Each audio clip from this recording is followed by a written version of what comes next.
Retirement wasn't supposed to feel like this. You did the work, you followed the rules, you reached the finish line. And yet, across the states, retirees are discovering that their income no longer covers the basics, not because they failed, but because the math quietly changed. For a long time, retirement wasn't about luxury. It wasn't about cruises or second homes. It was about normal life continuing at a slower pace. A steady check, the lights on, food in the fridge, a sense that things were finally predictable. Across the states, that version of retirement is fading, not with sirens or headlines, but in small, everyday moments. At the pharmacy counter, when a prescription costs more than it used to. At the grocery register, when the basics total feels oddly high. When a utility bill arrives and you pause before opening it, already bracing for the number. This is not a future problem. For many retirees, it is already the routine. Retirement did not just get more expensive, it stopped covering the bills. Picture someone who did exactly what they were told. Decades of work, rarely missing a day, paying into the system, saving when possible. Not flashy, not reckless, just responsible. They did not expect to be wealthy. They expected stability.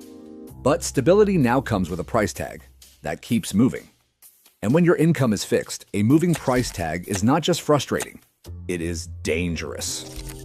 Across the states, retirees are quietly rebudgeting their lives, cutting groceries down to essentials, skipping appointments unless something feels urgent, keeping the thermostat lower and wearing extra layers, driving less, not by choice, but because gas and insurance decide how far they can go, saying no to small things that once made life feel normal. Not because they are careless, but because the math no longer works. For decades, many people lived with something simple but powerful: breathing room. A small margin between paid and panicked. A buffer that turned emergencies into inconveniences. A car repair was annoying, but it did not unravel the month. A medical bill hurt, but it did not force impossible choices. Across the states, that breathing room is what has disappeared. Retirees feel it first because they do not have the main tool younger workers still rely on. They cannot easily earn more. The check is the check, and the costs keep arriving anyway. The pressure almost never comes from one single expense. It comes from the stack.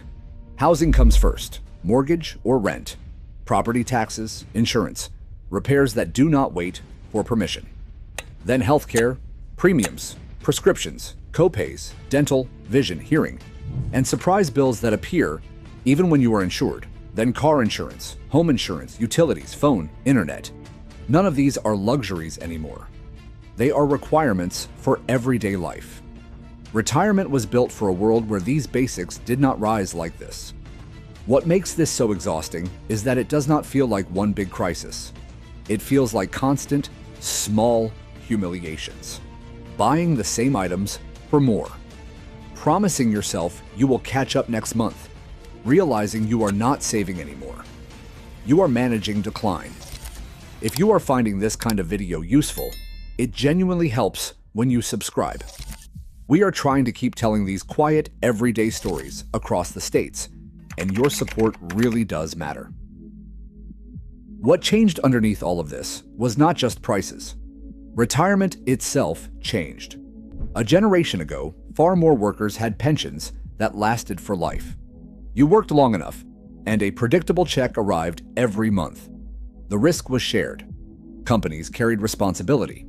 You did not need to understand markets or time them perfectly to survive old age. Across the states, that model faded quietly. It was replaced with individual accounts that looked empowering on paper, but shifted all the pressure onto individuals. If markets rose, you felt smart. If they fell right when you needed the money, you felt like you failed. Same person, same work ethic, different system. At the same time, the cost of living rose in ways that did not improve life. People paid more for housing without getting better homes. They paid more for insurance without better protection. They paid more for healthcare without better outcomes. Retirement income did not keep pace. Social Security adjustments helped, but they rarely matched the categories retirees spend the most on.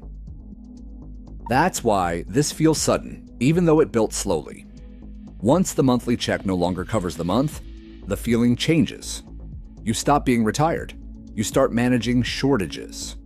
Most retirees try to adjust the responsible way. They cut spending, cancel subscriptions, stretch groceries, hunt for deals. But eventually, you hit a wall. There is only so much you can cut when you are already living on the basics. You can't negotiate your roof. You can't negotiate prescriptions. You can't pause utilities. So retirees begin doing things they once associated with younger people struggling. Putting groceries on credit cards, carrying balances longer than planned, delaying dental work, postponing car repairs, hoping nothing else breaks. Debt doesn't just feel financial at that stage. It feels like going backwards. Retirement becomes a calculator exercise. From the outside, everything can still look normal. Lawns are cut, cars sit in driveways, stores are busy. But behind closed doors, the same painful math runs every month. What gets paid first? What waits? What small delay quietly turns into a bigger problem later? Across the states, this is why more retirees are stepping back into the workforce. Not for purpose, not for fulfillment, for survival. The bills don't retire when you do. People often say you should have saved more. It sounds logical, clean. But saving requires extra money. And for decades, the basics consumed a larger share of every paycheck. Housing, healthcare, insurance, education costs that followed families for life. Retirement accounts became emergency funds long before retirement arrived. Then retirement comes, and the future suddenly has a number on it. Not for life. For how long it lasts, 2 years, 5 years, 8 years, that's not retirement. That's a countdown. Costs don't drop just because income is fixed.